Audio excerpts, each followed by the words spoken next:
In a documentary, there's a couple things I'll share with you guys on what I took away from it. But Rob, maybe share the clip on how he got access to some of the footage of the documentary. Is this the one, Rob? Yep. Go for it. How did you get that footage of Diddy? I figured most journalists would not disclose their sources. Does he know y'all have this in the doc? I would doubt he knows. So when this airs, that'll be the first time that his legal team, Diddy, that everybody knows that this footage is now seeing the light of day. Perhaps. Combs' team firing back in a statement to NBC News, saying the Netflix so-called documentary is a shameful hit piece and that they relied on stolen footage that was never authorized for release. His team sending a cease and desist to Netflix.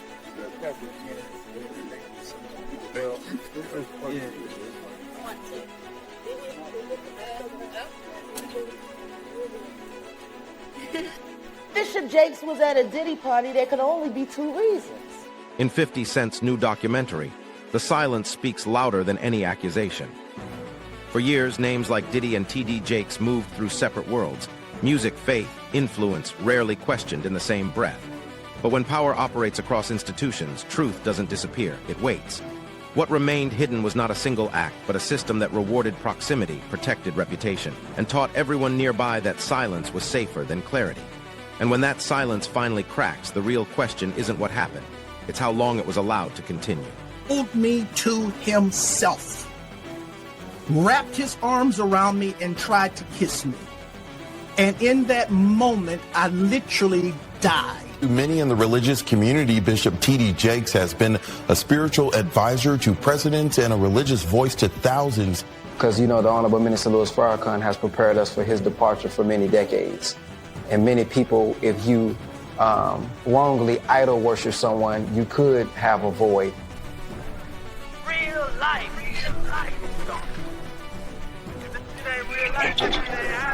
It ain't real life. Just ain't real life street star. You know what time it is.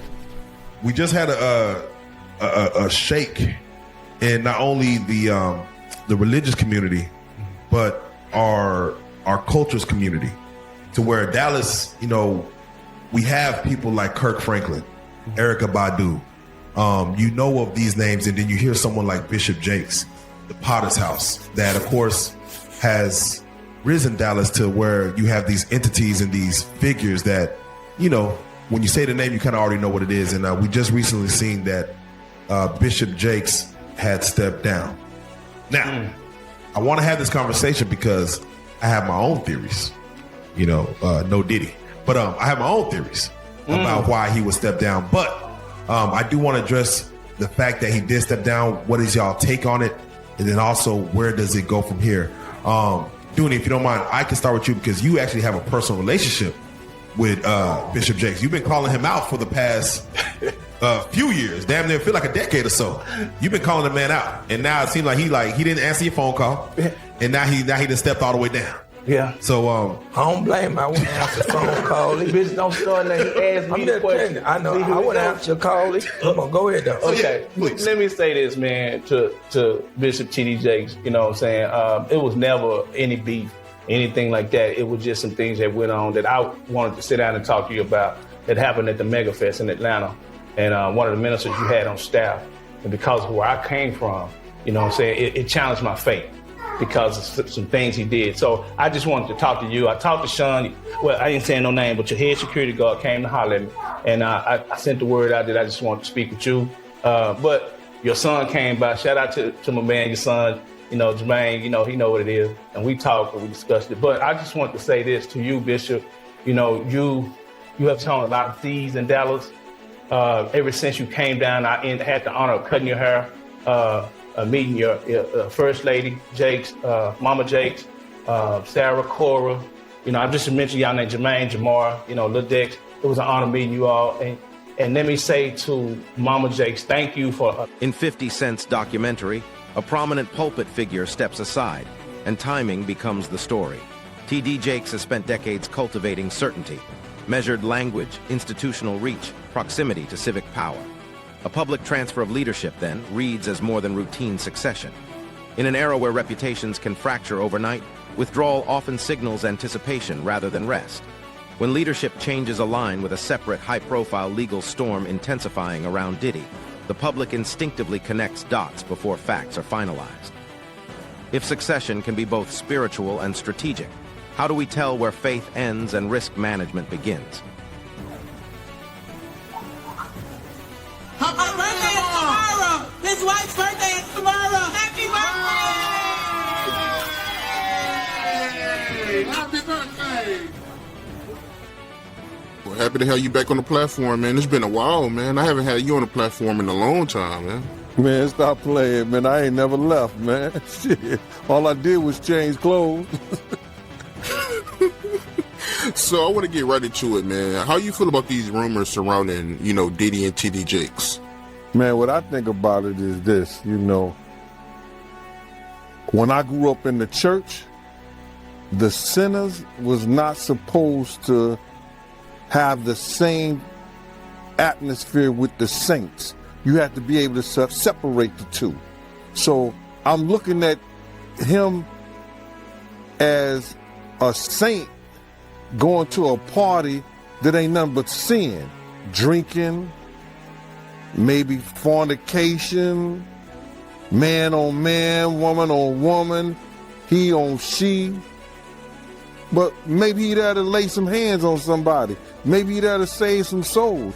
I know he got a contract with Revolt, so I'm just like, it's just real strange that he would be found at any kind of Diddy party or any kind of place with Diddy unless it's in a business atmosphere. So now what he's doing is he's making, man, he making the Christians look real bad right about now. And you've been to these parties, right? Oh, yeah. I was there when he was doing the white parties in the Hamptons and the whole 9 yards. So I know what goes on at the parties. If, they probably got a little bit more freakier, as time went on, because they got to the point whereas that they didn't even care. It used to be secretly, where people used to go to, separate rooms and different rooms, and they wasn't doing that out in the public, but now they don't care. Men kissing men and all this other stuff. That's just crazy. So why do you think he was going to these parties? I think that he's going to the Diddy parties, bruh. If he's going, well, we know he's going to the Diddy party, and I know that it's, I know what usually happens at the Diddy party, or what we told us happened at the Diddy parties. Maybe he needs to see it for himself, man. Maybe he needs to go there and really be involved in some things that could help save some individuals while they going to those parties. Or maybe he just going to... A civil filing introduces a name, and culture rushes to judgment before the process does. In 50 Cent's documentary, the transcript reflects a familiar pattern. An allegation appears within a broader legal narrative, and proximity begins to function as proof. TD Jakes' influence has long been described as relational, advisor, connector, stabilizer. So the suggestion that credibility itself could be leveraged carries weight beyond the claim. Legal systems separate allegation from fact. Public memory rarely does. When judgment arrives early and lingers indefinitely, what role is left for due process to play? Man, it's hard to even talk about why would you find a religious man, when you know that the saints supposed to separate themselves from the sinners, and why would a religious man like himself be at a party which ain't nothing but sin that's going on, bro? Whether it's drinking, maybe fornicating, maybe, like I said, men on men, women on women. It's hard to put in perspective unless he's involving himself what is actually going on at the parties. It's hard, brother. Bruh, you know, you can't, I really don't know why, as a spiritual advisor to him, that they buddy when he got a party with him like that and be at his parties. It's got to be, maybe it's something more that meets the eye. You know, I don't know. You know, I've had, you know, I've talked to preachers and I've talked to reverends and priests, but they ain't never came to a party with me or nothing like that. So it's hard to figure that one out, bruh, without even saying, you know, what people might be thinking. But I heard that there's supposed to be some tapes or something that's coming out real soon. And I guess we'll all really know the truth if anything's on those tapes. From your point of view, right, when you look at TD Jakes, your point of view, your opinion, do you take him serious as a pastor? Do I take him serious? That's not my type of pastor. You know, you got to look at a person's household, and if your household is not in order, you understand, how you going to help somebody else get their house in order?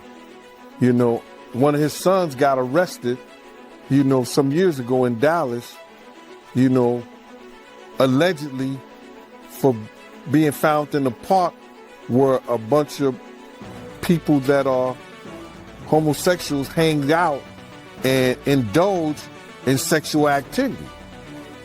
And I heard his two sons, which are not his biological sons, both of them are from that LGBT community. Now, how you gonna help me straighten out my house? And to me, your house ain't in order. Not saying that something is wrong with them being and choosing that lifestyle, but something is wrong with them choosing that lifestyle, being in a household with a reverend. The central issue in 50 Cent's documentary isn't what happened at a party, but what power can purchase afterward.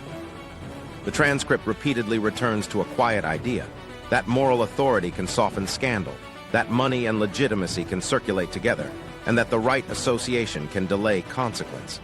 This isn't unique to Diddy or TD Jakes. It reflects a system where institutions unintentionally become filters for accountability. If reputation can be engineered like a campaign, what does responsibility look like when trust itself becomes the commodity? Know that he was forcing her.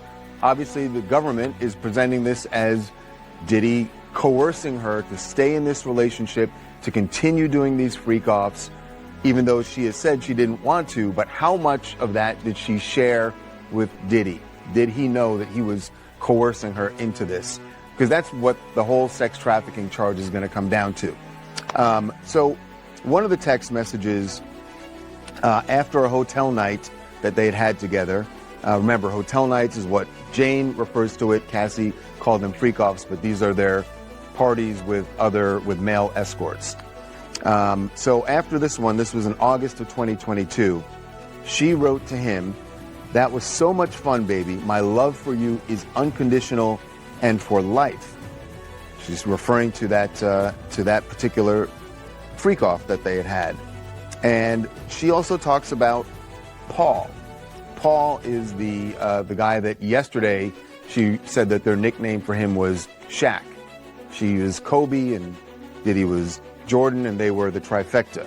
So she is addressing the fact that she really enjoyed their encounters with Paul. But while Diddy's defense is trying to make it sound like, look, she was so into this. She loved having Paul. She asked for Paul. She wanted to clarify this. She said, if I had to do what I had to do, at least there was somebody who had a warm energy about them. So, yes, she is saying positive things and had positive feelings about Paul, but she's saying, I'm only doing this because this is, at least I have an option here. She would prefer to not have the hotel nights at all, but she felt like these were the circumstances of the terms and conditions, as she put it yesterday, of this relationship. She said, if I see him, Diddy, there is a request for a hotel night. So I'm just adapting to my circumstances. I'm adapting to my environment. So yes, there were moments when I suggest or organize these things under the pressures of my lover. Yes. I think that's the key thing there. She says, under the pressures of my lover. So she certainly feels pressured to do this. Does Diddy know that he's pressuring her? That is the. A personal account enters the record, and its impact comes from power imbalance rather than detail. In 50 Cent's documentary, the narrative describes emotional access, mentorship, affirmation, closeness, followed by an alleged violation that reframes intimacy as leverage. Even as an allegation, the implication travels fast because it mirrors a broader pattern, authority converting vulnerability into compliance. Communities built on spiritual safety are destabilized not by accusation alone, but by the possibility that trust itself was weaponized. If faith leadership rests on moral clarity, how much ambiguity can it absorb before it breaks? News out of Dallas. A megachurch founder and pastor, TD Jakes of the Potter's House. His ex-son-in-law claims that TD Jakes abused him. Richard Brandon Coleman is the ex-husband of TD Jakes' daughter, Cora Jakes. An attorney representing Coleman says that Coleman now claims, along with other unnamed males, they claim to have credible allegations against the Potter's House founder, TD Jakes, of grooming, assault, sexting, and transporting them across state lines. Richard Brandon Coleman, 36 years old, also known by his stage name, Ski Ventura, is serving time in a Texas prison for aggravated assault of a child and indecency with a child. Cora Jakes announced her divorce from Coleman in January 2022, shortly before his crimes became public, after they'd been married for about 10 years, and they have 2 adopted children. The attorney representing Coleman made this latest claim in a filing in the U.S. District Court for the Western District of Pennsylvania last Friday. That is part of an ongoing defamation lawsuit that Jakes launched against former pastor Dwayne Youngblood and 10 John Does in November 2024. So there's a lot of legal mess, lawsuit, drama going on, along with these new. A former prosecutor outlines the threshold where private claims become public concern. This moment matters in 50 Cent's documentary because it shifts the conversation from viral narrative to institutional standards. What can be investigated, charged, proven, or excluded?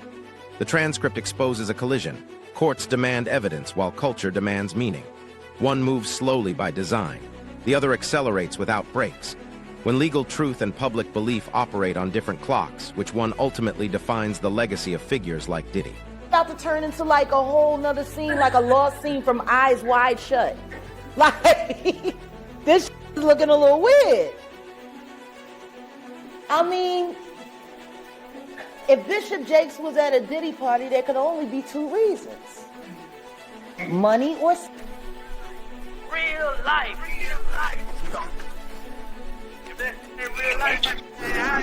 It ain't real life. Just ain't real. Real life street star. You know what time it is. Why do you think TD Jakes was at Puff Daddy's birthday party?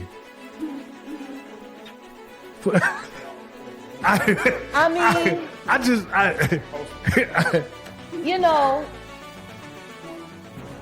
do you remember when Bernie Mac played the minister in Friday? Yes.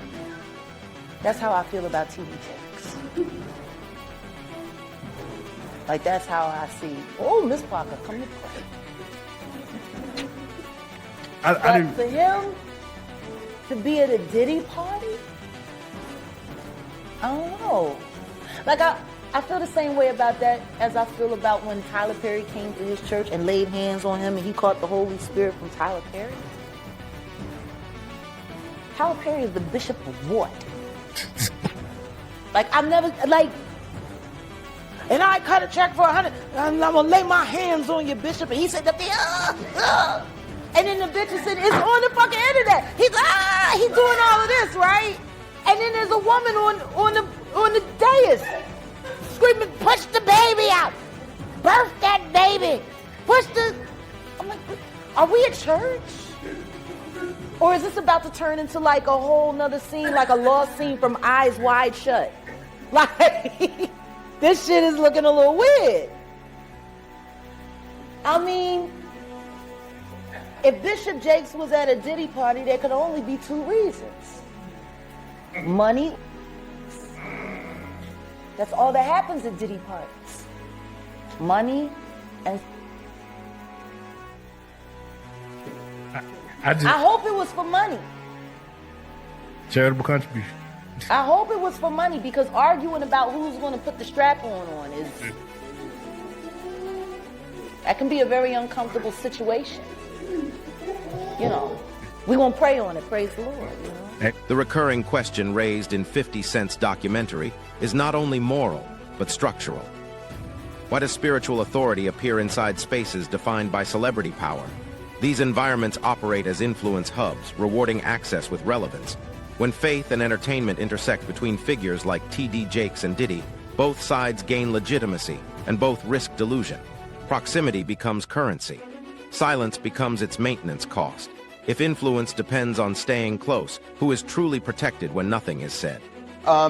Look, everything that I know tells me that he will get between 1 and 2 years, and I think it's going to be closer to 1.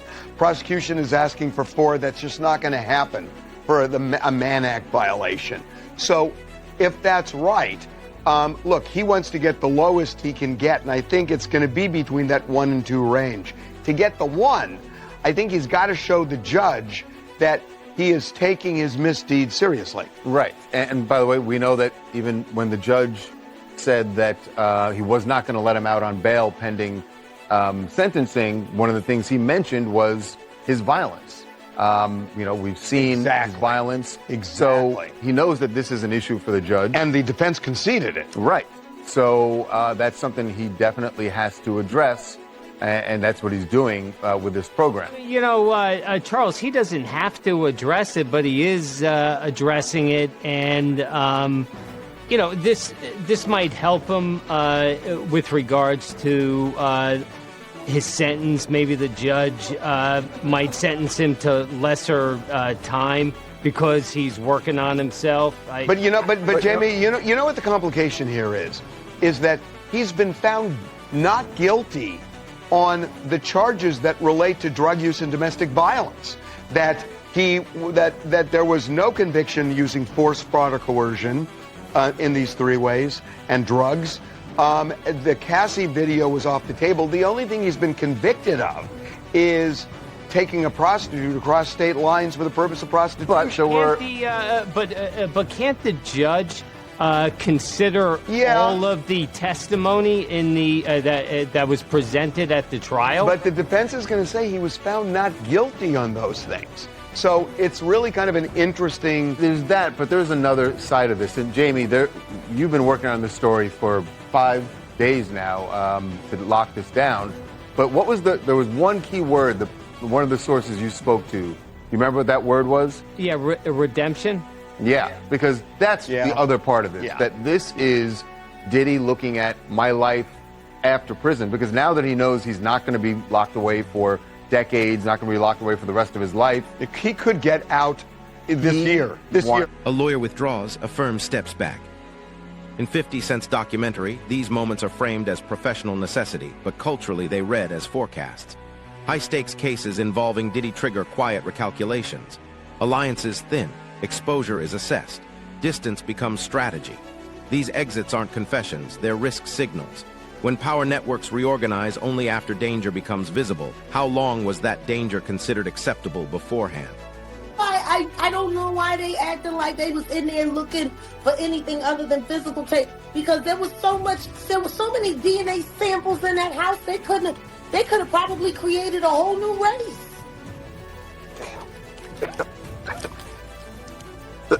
Let me ask you, when it comes to the hotels, he said that, or in the indictment, they said that there was people that were hired to clean up after the pre-call. So this is not even the people that's hired by the hotel. These are special people. No, they had to bring in outside clean. No, this is industrial level foolishness. What are you talking about? It's Breaking Bad level. Imagine what happened. Now, you heard the video, you heard the footage with him and the meek. Now, we also know that TD Jakes is allegedly also a power bottom. And he's a much older man. And they say he's very enthusiastic in his endeavors. What happens when he pops something loose? You know what I'm saying?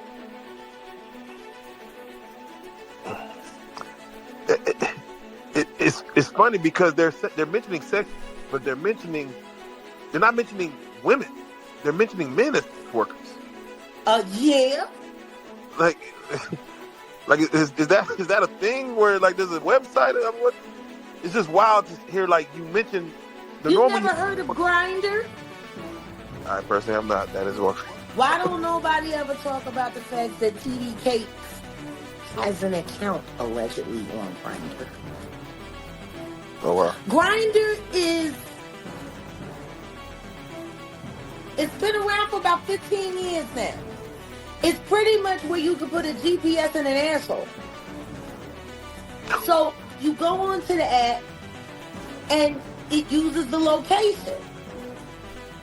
And it routes you to the account of the man closest to you. And then y'all DM and you decide if you're going to do it at the 7-Eleven or do it at the gay club in the bathroom. It's a hookup site for promiscuous gay men. Wow. The Grindr. Jeez. Why would a bishop have a ghost account?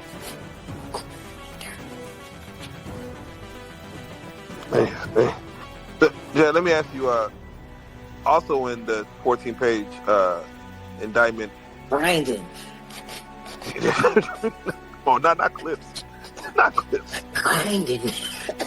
Oh, baby. Not malice. Not malice. Oh. She loved the way I did bop. That's what Cameron said. Yeah, we're about to go through all the lyrics again. There was an interview I was watching with, or a video I was watching with Jay-Z and Diddy from back in, I guess early 2000s. We're gonna go back and watch through all of this because I think you need to, because everything was done in your face. Yeah. They played in all of our faces. All of this stuff was done right in everyone's face. So I want you to imagine. The idea of recordings operates as power even before proof emerges. In 50 Cent's documentary, surveillance doesn't need confirmation to influence behavior. Its possibility alone can enforce silence. Fear becomes governance, shaping loyalty, hesitation, and denial among those orbiting celebrity. And spiritual authority. Whether real or exaggerated, the threat of exposure explains why influential figures connected to Diddy wait before speaking. If intimidation can suppress truth without ever entering court, how much reality remains permanently undocumented? Footage of Sean Diddy Combs in the days leading up to his arrest in New York last September. You want to put stuff in my fanny pack case? The exclusive video obtained by Netflix shows Combs debating with his lawyers about strategy. Listen to me. I'm going to get off the phone right now, and I am going to let you professionals look at the situation and come back to me with a solution. No matter what, no matter what nobody said. Let's just, here and there, y'all are not working together the right way. We're losing. The footage is part of a new, highly anticipated docuseries by director Alex Stapleton and rapper and executive producer Curtis 50 Cent Jackson, titled Sean Combs, The Reckoning. Was there anything that surprised you when you were watching it? I think it was surprising that he actually filmed it. It was very interesting to watch a man who's known for his brand presence. He has a really amazing knack for marketing and all of that, and how he was sort of taking that into account in how he was coming off to the public. The exclusive video also shows Combs in Harlem greeting fans. Off my back, bro. Lord, you win. I'm gonna win. Lord, you win. Be with it. I'll accept it. I need some hand sanitizer. Hold on. I got it. I've been out in the streets amongst the people. Yeah, I gotta take a bath. Like the amount of people that actually I'm coming in contact with, like that's what I have to do. You know what I'm saying? It's like 150 hugs. You're a public person as well, and there was one instance in Harlem And his reaction when those people Went away. I said, I feel like I need to wash, like I'm dirt. That was, it shows you his character. was that the reason for including it? Yeah. I mean, and what's the odds that you would do that? I felt like a coward. Like that's one of the moments where you forgot he was on tape. How do you respond to people who say that it's more about the disdain that you have for Sean Combs than it is for giving the victims a platform? What they consider a pre-existing beef, right, for 20 years, right, is me being uncomfortable with him suggesting that he takes me shopping, or I looked at it like it was like a tester, like maybe you'll come play with me, type of thing, right? And it's not personal. I think it's important to also let people know that the show is not completely the perspectives of people that did not like Sean. We weren't trying to just get the highlights, the salacious details. You know, that the real goal was to storytell. And not everyone needed to have an allegation to be a part of this project. The 4-part series also features 2 jurors from Combs' trial who are speaking for the first time about how they reached their mixed verdict. 50 Cent's documentary closes without resolution by design. The line between evidence and speculation remains contested, and audiences are left to sit with discomfort as legal timelines unfold slowly. Institutions overlap. Church, celebrity, media, law, and responsibility diffuses across them all. From TD Jakes to Diddy and beyond, everyone claims to be waiting for the full story. Yet waiting itself becomes a form of protection. If accountability is endlessly deferred, who ultimately benefits from patience?